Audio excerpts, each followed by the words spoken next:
Monsieur Larcher est pour un accord de gouvernement. Est-ce que vous me permettez de répondre à monsieur Bardella? Rapidement, monsieur Bellamy, il y a encore 3 candidats qui n'ont pas pris la parole, s'il vous plaît. Les députés Les Républicains, les sénateurs Les Républicains sont ceux qui résistent aujourd'hui à la politique d'Emmanuel Macron. Ils vont la voter ou pas, cette motion de censure? Et donc nous avons dit que Monsieur Geoffroy Didier, sur votre liste, est pour un accord de gouvernement, monsieur Mais bien Bellamy. sûr que non, sinon il serait parti. Bien sûr que non. Notre Bien, point vous êtes sûr commun, de vous vous là, savez, parce que j'ai les articles de presse si ça vous intéresse. notre point De commun, Madame Pécresse avec qui vous étiez avant-hier. Madame Maréchal, je sais De que vous Monsieur venez... Copé, de Monsieur Larcher, de Monsieur Geoffroy Didier qui est sur votre liste. Tous veulent un accord de gouvernement et un candidat unique, LR C'est Macron, totalement pour 2027. C'est totalement faux. Plutôt qu'une primaire de la droite, peut-être qu'on peut parler de Fabienne et du pouvoir d'achat. Peut-être son premier pouvoir d'achat. Est-ce que vous avez la parole? Je vais vous dire une chose assez simple. Le vice-secrétaire général est également pour un accord de gouvernement. Vous trompez les électeurs, monsieur Bellamy. Vous voulez faire élire des gens qui, au lendemain de l'élection, S'il vous plaît, Marion Maréchal, rejoindront la Macronie. parlez plutôt de votre programme. pardon, je crois que Non, c'est important d'être clair avec les électeurs. Si C'est vous voulez. très Parce qu'à un moment important donné, d'être clair, en quand on se effet. présente devant eux, il faut savoir Vous savez, vers madame- quoi on les amène. Voilà. Et ce vers quoi vous les amenez, monsieur Bellamy, c'est un accord de gouvernement avec la Macronie, c'est un candidat unique en 2027 et vous le savez très bien. Voilà. C'est totalement Soyez faux honnête. et vous le savez très bien. Marion Maréchal, c'est pas parce que vous avez renié votre famille politique d'origine que tout le monde fait comme ça. Monsieur Bellamy, nous sommes restés vous à savez la droite. différence entre Nous vous sommes et moi restés. Est-ce que je Vous peux savez me la permettre de différence vous entre et moi, répondre? c'est que moi, je suis capable de quitter un parti pour défendre mes convictions, alors que vous préférez rester dans un parti en trahissant vos convictions. Voilà, c'est la grande différence entre vous et moi. Donc ne me faites pas de leçon, s'il vous plaît. Il me semble qu'il y a C'est vous qui peut-être- avez appelé à voter pour Valérie Pécresse. Valérie Pécresse, elle Il me représente vos semble idées. qu'il y a peut-être Elle un peu représente vos idées. d'ambiguïté sur la Vous avez manière dont vous soutenu regardez Valérie aujourd'hui le Pécresse à Rassemblement l'élection national. Mais ça, c'est un sujet qui Je vous vous regarde. La dernière rappelle, minute, est-ce que- pour avoir une justice rapide et efficace, une école d'excellence, des hôpitaux flambant neufs, je pense qu'ils en seraient ravis. Mais je crois qu'ils ont surtout le sentiment de payer pour le puits sans fond du coût de l'immigration et de l'assistanat. Et je vais vous dire, c'est surtout pour payer, et bouchez-vous les oreilles, hein, Madame Aubry, Monsieur Desfontaines, ça ne va pas vous plaire, mais les 4 milliards de RSA et d'APL qui sont chaque année versés aux étrangers extra-européens, la gratuité des soins pour des clandestins qui coûtent 1,2 milliard par an, le salaire des journalistes de France Inter et de l'audiovisuel public qui coûte aux Français 4 milliards d'euros par an, les subventions aux syndicats de gauche qui empêchent les gens dans ce pays de travailler et qui font la grève, ou encore récemment une décision du Conseil constitutionnel qui fait que dorénavant, si vous êtes agressé par un clandestin, vous allez aussi devoir payer pour son avocat, puisque dorénavant l'aide juridictionnelle va être payée par les impôts des Français. Donc moi je vous le dis, l'État, le pouvoir d'achat, c'est d'abord ce que l'État ne vous prend pas. Et donc le sujet aujourd'hui de Fabienne et de ces millions de Français qui n'arrivent pas à boucler les fins de mois, c'est d'abord l'enfer fiscal français, choisi par la France. Et qu'est-ce que vous proposez ? Et donc il faut baisser les charges sur les salaires, c'est la priorité parce que c'est le meilleur moyen immédiatement de rendre du pouvoir d'achat par le travail et donc de revaloriser le travail par rapport à l'assistanat. La moitié des Français ne paient pas d'impôts, Madame Maréchal. Non mais les charges, excusez-moi, les charges sur les salaires, de toute façon, elles existent et ça a été rappelé tout à l'heure. Ça a été rappelé tout à l'heure pour augmenter de 100 € net. Pour augmenter de 100 € net.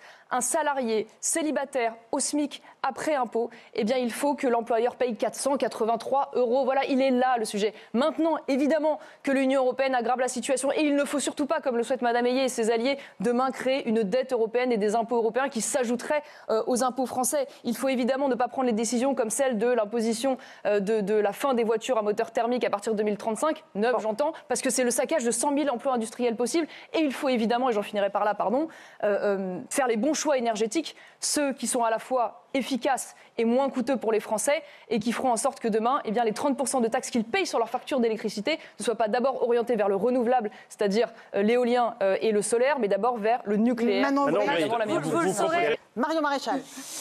Bon, écoutez, je crois qu'en tout cas, il y a une chose qui est claire, c'est qu'en réalité, les macronistes qui ont entraîné la faillite de l'État français, qui ont aujourd'hui le record de dette et d'impôts en France, ne veulent pas s'arrêter là. Ils veulent importer ce modèle en Europe.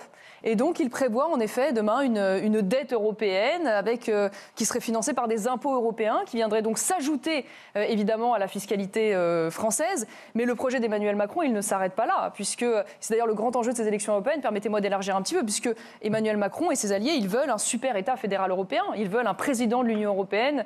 Ils veulent réduire d'ailleurs les pouvoirs du Conseil européen. Ils veulent un ministre des Affaires étrangères européen. Ils veulent demain que l'Union européenne s'occupe également de l'école ou de la santé, et ils veulent aussi, et ça recoupe le pouvoir d'achat, ils veulent élargir l'Union européenne aux pays des Balkans, à la Moldavie, à l'Ukraine. Imaginez qu'en Moldavie, vous avez à peu près 50 € de salaire par semaine. Et donc c'est évidemment un drame absolu, puisque c'est une concurrence directe, frontale, avec notre économie et avec nos travailleurs. Et donc la conséquence immédiate, ce sera encore un appauvrissement général des Français. Et donc c'est tout l'enjeu aujourd'hui de ces élections européennes, de s'opposer à ce projet dramatique. Madame Maréchal, je vais vous dire pourquoi. Pour une raison très simple. C'est parce que si Madame von der Leyen n'est pas reconduite de demain, ce sera grâce à moi, ce sera grâce aux Républicains, ce sera grâce au combat que nous menons. Ce sera grâce au combat que nous menons de l'intérieur. L'essentiel des textes du pacte vert, ils sont passés grâce à votre groupe. C'est à l'intérieur que ça se passe. Le PPE va gagner cette élection européenne. Et donc celui qui décidera du nom du prochain président ou de la prochaine présidente de la Commission, c'est le groupe PPE. Et donc le combat, il faut le mener le groupe le plus influent, là où vous n'êtes ça pas se d'accord passe. avec lui. Vous pourrez commenter autant que vous voudrez, mais la décision, c'est nous qui l'emporterons. Et c'est moi qui ai déjà dit les yeux dans les yeux à Mme von der Leyen que nous ne la soutiendrions pas. Je sais que vous mentez depuis le début de cette campagne en expliquant... Les yeux dans les yeux, et c'est d'ailleurs pour ça que c'est la candidate officielle de votre parti que vous ne quittez pas. Non, parce que de fait, elle a été mise en minorité dans son propre parti grâce au travail que nous avons fait. On se donne rendez-vous le 10 juin. On peut revenir au sujet agricole, peut-être. Comme Marion Maréchal. En attendant, Mme Maréchal, c'est Mme Meloni, que vous connaissez si bien, qui semble très proche de Mme von der Leyen, et le commissaire à l'agriculture... Ne faites pas ce coup-là, monsieur Mélanie. C'est la candidate de votre groupe. Le commissaire à l'agriculture qui a organisé ce projet de décroissance agricole, c'est le seul commissaire ECR, le groupe que vous voulez rejoindre. Parce que c'est justement celui qui s'est opposé à cela. Alors j'ai eu bien du mal à le voir s'opposer. Contre votre groupe qui votait ce pacte vert. Marion Maréchal. Écoutez, oui, revenons à notre sujet. Et puis moi, j'aimerais partager avec vous un mail que j'ai reçu d'un agriculteur dans le cadre de la campagne et qui m'a beaucoup touchée. Il s'appelle Franck, il est éleveur de vaches dans l'Osère et qui me dit « Je n'en peux plus parce que ça fait 14 ans que je me lève la nuit, que je travaille tous les week-ends, je n'ai pas de week-end, je n'ai pas de jour férié. Pour moi, les 35 heures par semaine, c'est 35 heures de sommeil et tout ça pour gagner moins que le SMIC et passer 4 heures chaque semaine dans la paperasse. Souvent, je me demande pourquoi je continue à faire ce métier. Vous savez, les autres là-haut qui passent leur temps à nous parler du bien-être animal, demandez-leur, s'il vous plaît, qu'ils se soucient aussi du bien-être paysan, de notre droit aussi à la dignité et au respect. Franchement, Madame Maréchal, dites-leur, s'il vous plaît, à Paris, qu'ils ne comprennent rien à notre travail, on ne veut pas de leur fausse pitié. On veut simplement qu'on nous laisse travailler, qu'on nous respecte et qu'on arrête de nous imposer tout un tas de normes qu'on n'impose jamais aux produits qui viennent de l'autre bout de la planète. La France, c'est le pays des paysans et ça doit le rester, s'il vous plaît. Aidez-nous. Je vous dis ça pourquoi ? Parce que Franck, il est victime d'un modèle, voilà, qui est le bilan d'ailleurs de ce gouvernement. Il est victime de la surtransposition du droit européen. Il est victime de l'interdiction de produits phytosanitaires sans solution. Il est victime de la mise en concurrence systématique par des traités de libre-échange scandaleux. Il est victime d'une lecture fanatique de l'écologie, une écologie de la réglementation, de l'interdiction, et qui refuse en fait finalement de tenir compte du quotidien de ces agriculteurs, alors que moi, je souhaite à l'inverse ouvrir un marché à ces agriculteurs qui est celui, par exemple, de la restauration collective, qui devrait être un marché naturel, évident pour eux, alors même qu'aujourd'hui, dans cette restauration collective, moins de 50% de la viande qui est consommée est de la viande locale. Je souhaite défendre un modèle de l'écologie qui soit basé avant tout sur l'innovation, sur l'adaptation et sur l'incitation. L'innovation, ça veut dire quoi ? Ça veut dire que quand on a des projets extraordinaires comme à Limoges, des chercheurs qui sont en train de découvrir des molécules photosensibles qui vont nous permettre de nous passer du glyphosate, investissons sur la science comme solution alternative justement plutôt qu'à l'interdiction sans lendemain des produits phytosanitaires. Quand on parle d'écologie de l'adaptation, aidons les agriculteurs et permettons-leur de stocker l'eau quand elle est en abondance justement pour faire face aux périodes de sécheresse. Quand on parle d'écologie de l'incitation, plutôt que d'avoir aujourd'hui une PAC, et j'en finirai par là, qui est une PAC de la contrainte par le verdissement, qui a entraîné des difficultés d'accès aux aides et un retard dans ces aides, eh bien faisons en sorte de partir sur un modèle qui est celui des éco-régimes et qui consiste en fait tout simplement à toucher davantage quand on est plus vertueux plutôt que par la contrainte. Et je pense que si on met cela, eh bien peut-être arriverons-nous à endiguer le phénomène à l'œuvre aujourd'hui qui est celui de la perte de 100 000 agriculteurs dans les 10 dernières années et de 100 000 exploitations potentielles dans les 10 ans à un moment donné où la souveraineté alimentaire est redevenue un enjeu fondamental, vital, crucial. Marion Maréchal, une question à Manon Aubry qui je trouve très péremptoire et positionnée là pour donner la leçon à tout le monde. Une question très concrète. Votre colistière, Rima Hassan, encore elle, toujours elle évidemment. Elle vous intéresse beaucoup, a fait une déclaration. Elle m'intéresse beaucoup parce qu'elle a fait une déclaration. Une déclaration. Elle a dit c'est à l'Élysée qu'on va venir si vous ne faites pas stopper ce massacre, planqué que vous êtes. Complice que vous êtes. Vous êtes d'accord avec ça, avec cette déclaration ? Moi, je pense que le silence. Vous êtes d'accord avec ça ou pas ? Vous êtes d'accord avec l'appel au sabotage de l'émission de TF1 ? Vous avez une conception de la démocratie un peu douteuse. C'est quoi alors, du coup, parce que c'est quoi la prochaine étape ? C'est un attentat en fait ? C'est un appel à l'attentat ? Écoutez, je vous écoute. Alors, allez condamner votre colistière alors.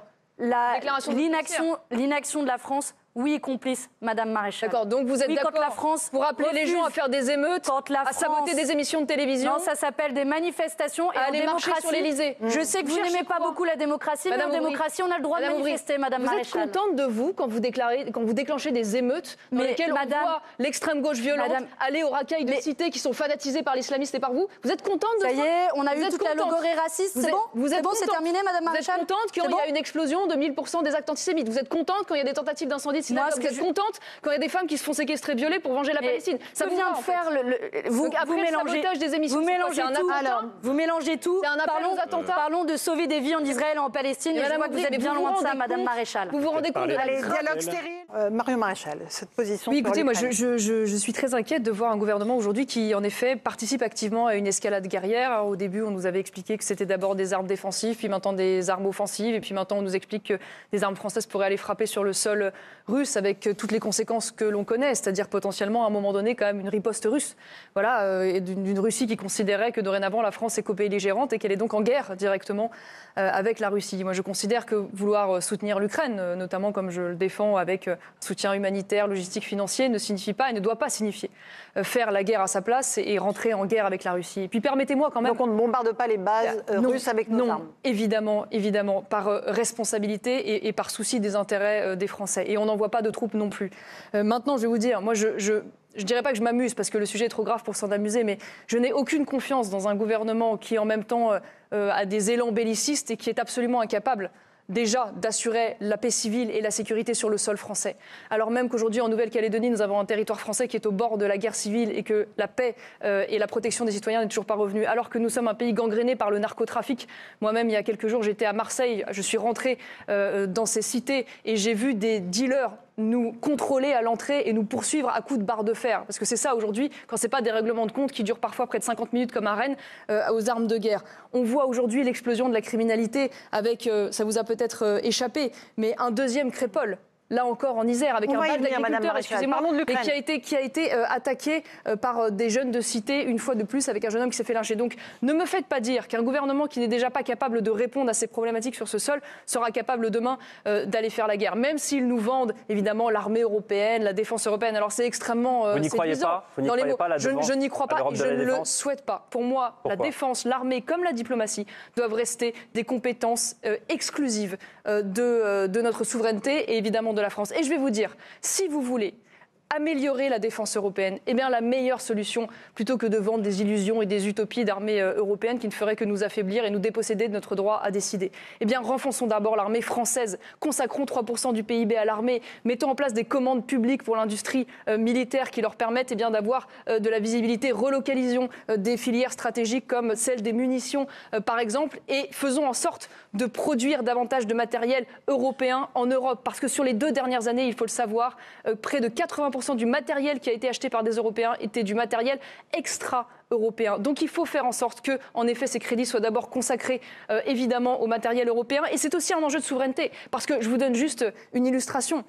Sachez aujourd'hui qu'il y a des réglementations, comme la réglementation ITAR, qui est une réglementation américaine, qui fait que chaque fois qu'un Européen utilise un composant américain dans du matériel de défense, eh bien, il doit rendre compte aux États-Unis lorsqu'il souhaite exporter. Et donc, je vous le dis une fois de plus, la défense européenne, ça passera par le renforcement des armées nationales et évidemment en premier lieu la nôtre. Je vois Madame Hayé très engagée contre les ingérences étrangères et donc moi je m'étonne par exemple, vous savez qu'aujourd'hui l'Azerbaïdjan est un pays qui a bénéficié du doublement d'un contrat gazier voté et voulu par Madame van der Leyen.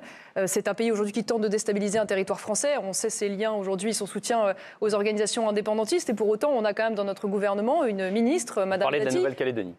Excusez-moi, oui, Nouvelle-Calédonie, tout à fait. Mais aussi la Polynésie, tout récemment. On a en l'occurrence Madame Dati qui fait partie du gouvernement et qui est connue pour des liens douteux, des liens ambigus avec Bakou, avec l'Azerbaïdjan, qui à l'époque s'était opposé à ce qu'il y ait une commission d'enquête, par exemple, sur la fameuse diplomatie du caviar, qui consiste pour l'Azerbaïdjan, à coup de valises de billets, faire valoir ses intérêts auprès du Parlement européen. Donc moi, ça m'intéresserait de savoir si, pour le coup, vous comptez également faire le ménage dans votre propre gouvernement sur les liens avec l'étranger, les ingérences étrangères. Qu'est-ce que vous dites aujourd'hui des relations manifestes évoquées par la presse entre Madame Dati et l'Azerbaïdjan ?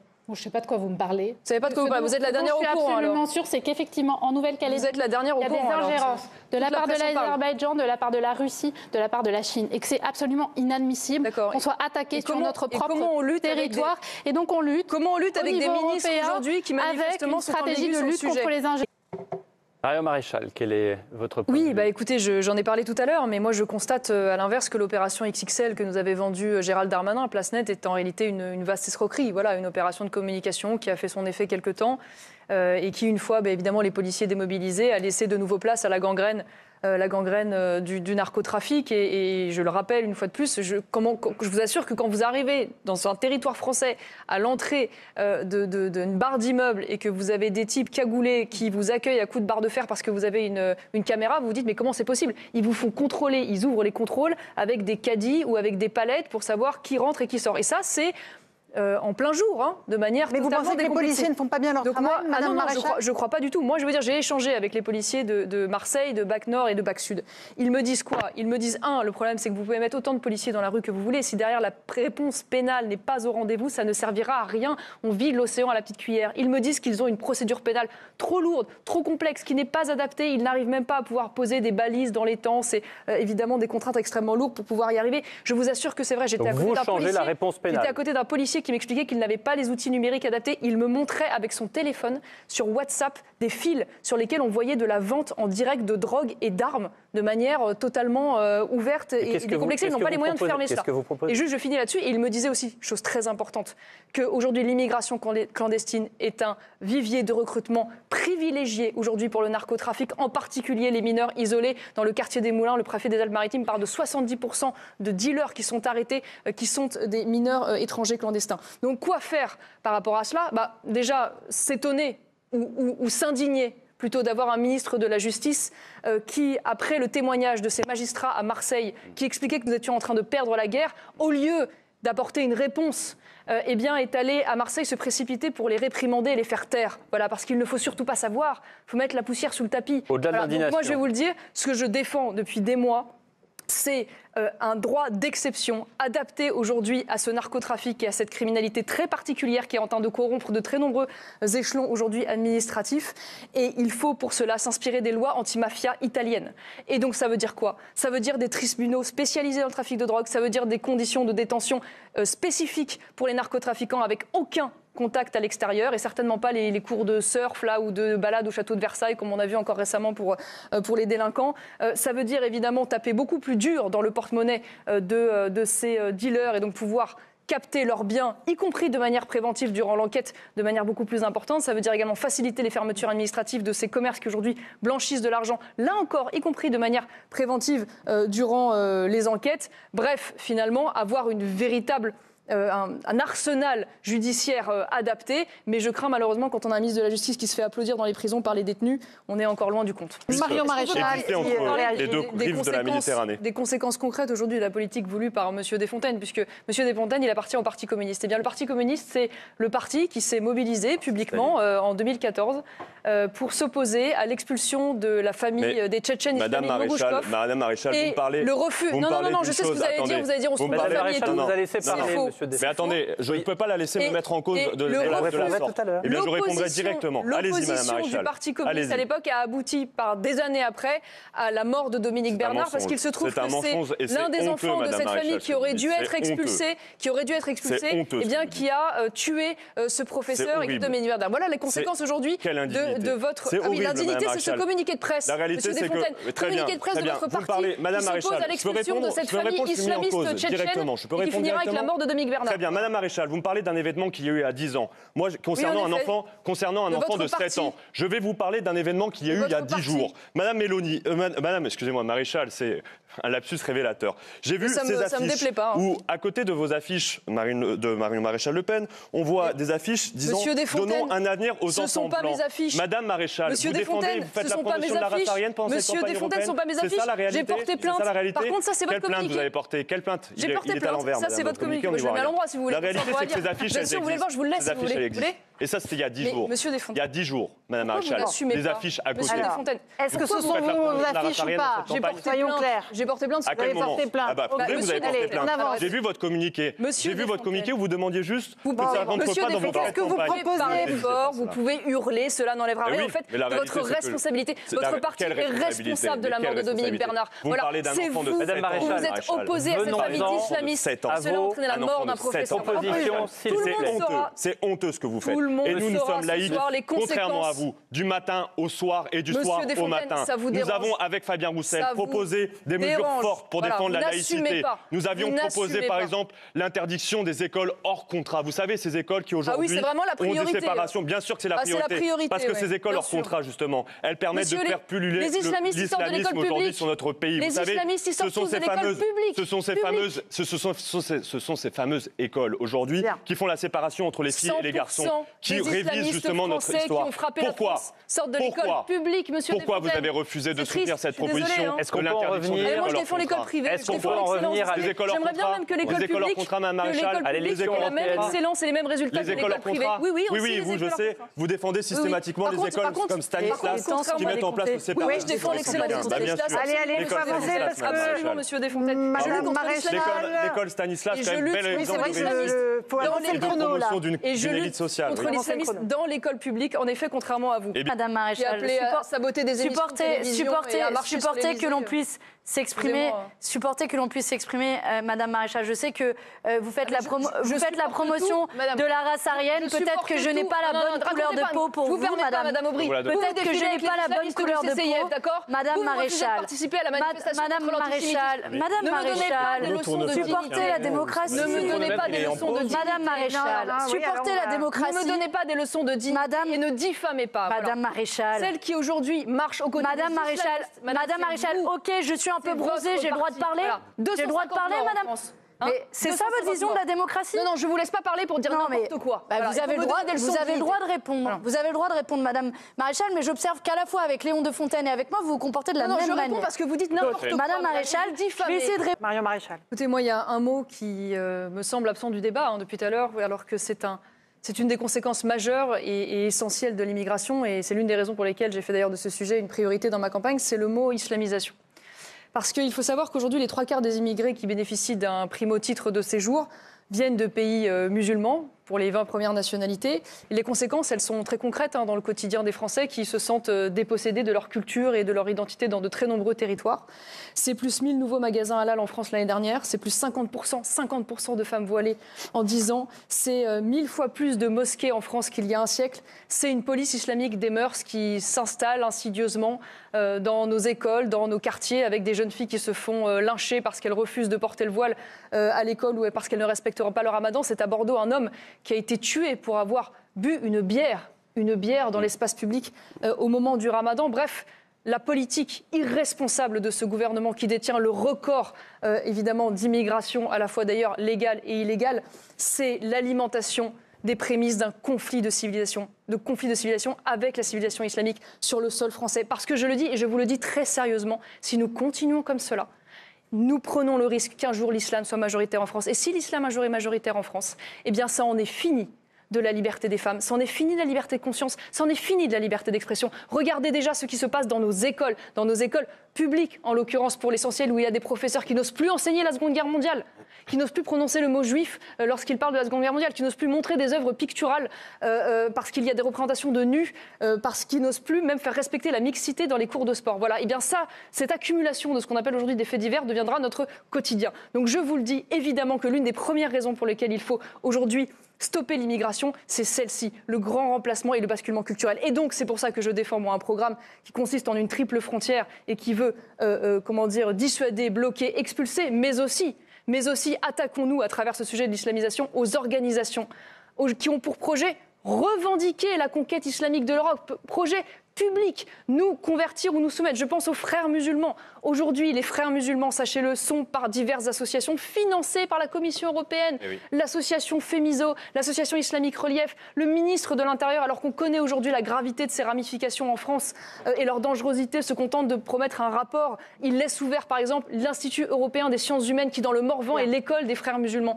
Alors je vous le dis, vous ne pourrez pas comptez sur ce gouvernement pour y répondre. Et au Parlement européen, il faut évidemment interdire sur le modèle autrichien aujourd'hui ces frères musulmans et l'ensemble de leurs ramifications. Et pardonnez-moi de vous le dire, d'ailleurs ce n'est pas seulement les frères musulmans, il y a des associations comme Miligorus qui sont des nationalistes islamistes turcs. Et je m'étonne, en l'occurrence, que même chez les LR, votre 8e de liste, M. Bellamy, Nathalie Colin, s'est exposée à côté et à plusieurs reprises de l'ancien président du FTP, qui est la branche française des loups gris, des islamistes turcs. Non, c'est pas faux, Monsieur Bellamy. Ça me fait de la peine de devoir sortir des photos, je vous assure, parce que vous me traitez de menteuse. C'est Nathalie Colin, c'est votre 8e de liste. Elle est à côté de cet islamiste nationaliste turc des loups gris. Chacun a sa place. Je vais répondre, c'est très important. Elle inaugure une mosquée Miligorus, Monsieur Bellamy. Ça me navre. Je dois répondre parce que c'est très important. Ça me navre parce que le sujet est dramatique. On ne peut pas avoir des élus ambigus sur le sujet. Ça n'est pas possible, ça n'est pas acceptable. Voilà, si l'ambiguïté était de notre côté. Vous voulez faire élire cette femme-là, c'est dramatique. C'est dramatique. Bellamy va vous répondre. Rapidement. Marion Maréchal, je suis désolé, c'est un sujet important. Vous avez attaqué déjà à plusieurs reprises sur ce sujet. Je ne vous attaque pas vous, Monsieur Bellamy. Allez-y, Monsieur Bellamy. Voilà, votre cohérence politique, pas vous personnellement. Allez-y. Vous mentez, pardon, vous mentez, vous le savez, moi aussi je suis déçu. Je mens, j'ai fait un photomontage. Je l'ai dessiné peut-être. Pardon, Madame Maréchal, est-ce que vous me permettez de vous répondre ? Mais je vous réponds, mais me dites pas que je suis une menteuse dans ce cas-là. Expliquez-moi, mais me dites pas que je suis une menteuse. Non seulement vous mentez, mais vous le savez et vous en répondrez puisque Madame Colin Osterlé, que vous avez attaquée à plusieurs reprises, a porté plainte en diffamation contre vous. Je suis désolé de cette situation parce que moi, pour le coup, je ne vous ai pas attaqué. Je crois qu'on peut défendre ses convictions dans le débat démocratique sans dénigrer les autres et sans les insulter. Je vais pas vous voudrais juste vous dire une chose. Madame Maréchal, au Parlement européen, c'est moi qui me suis opposé à ces financements par la Commission européenne des publicités qui disaient la joie est dans le hijab. C'est moi qui ai dénoncé l'organisation de ces événements, typiquement avec Fémizo, ce qui me vaut aujourd'hui. Bon alors, ce qui me vaut aujourd'hui, on vous a demandé de répondre. Mais Madame Maréchal, est-ce que je peux vous répondre ? Votre 10e de liste est en photo avec l'association Fémizo. Elle est intervenue à un C'est un événement qui a eu lieu au Parlement européen. Vous prenez une photo que vous sortez de son contexte, ça n'a aucun sens. Moi, Madame Maréchal, la différence entre vous et moi, c'est que moi, je suis attaqué en justice par le CCIF, le même qui a attaqué Samuel Paty. Et je ne vous ai pas entendu à ce moment-là. Et je voudrais vous dire une dernière chose. Je vais vous raconter une histoire. Je vais vous raconter une histoire. Non, mais laissez-moi répondre. Honnêtement, pas grand intérêt pour nous de respecter lors de la dernière. Mes gamines sont menacées par des islamistes. Madame Maréchal, on va pas s'en sortir. Marion Maréchal, c'est à vous de conclure. Oui, écoutez, moi j'appelle les Français à l'espoir et à l'action. Parce que c'est vrai que le 9 juin prochain, ils ont le destin de la France et de nos enfants entre leurs mains. Et je veux qu'ils sachent que nous avons l'occasion historique, nous, la vraie droite, avec nos alliés conservateurs, de prendre le pouvoir à Bruxelles, de pouvoir renverser la majorité, de pouvoir battre Emmanuel Macron au Parlement européen, parce que c'est ça l'enjeu de cette élection, et de sortir Ursula von der Leyen. Mais pour cela, il faut aller voter. Je vous en prie, n'écoutez pas ceux qui peuvent vous dire qu'il y aurait un vote inutile ou un vote perdu. Ça n'est pas vrai. Les élections européennes, c'est un vote à un tour, à la proportionnelle. Pour avoir des élus, il faut faire 5%. Et donc, si vous allez voter, vous aurez des élus. Et donc, c'est le moment ou jamais de choisir des élus qui défendront vos convictions avec le plus de force, avec le plus de cohérence et avec le plus de loyauté. Et de voter pour ceux qui ne reculeront pas devant la gauche morale, qui ne reculeront pas devant le politiquement correct, qui voudront mener le combat face aujourd'hui à la propagande woke, face à l'islamisation, qui n'auront pas de complexe à défendre votre identité chrétienne, qui se battront tous les jours pour votre souveraineté et votre indépendance, et puis qui sera l'antidote à ce poison aujourd'hui qu'est la France insoumise. Et donc moi, j'en appelle aux électeurs de droite, aidez-moi, aidez notre liste Reconquête à battre LFI dans les urnes. Vous pourrez compter sur nous, compter sur moi. Nous ne vous trahirons pas. Donc votez pour la liste Reconquête. Merci, Marion Maréchal.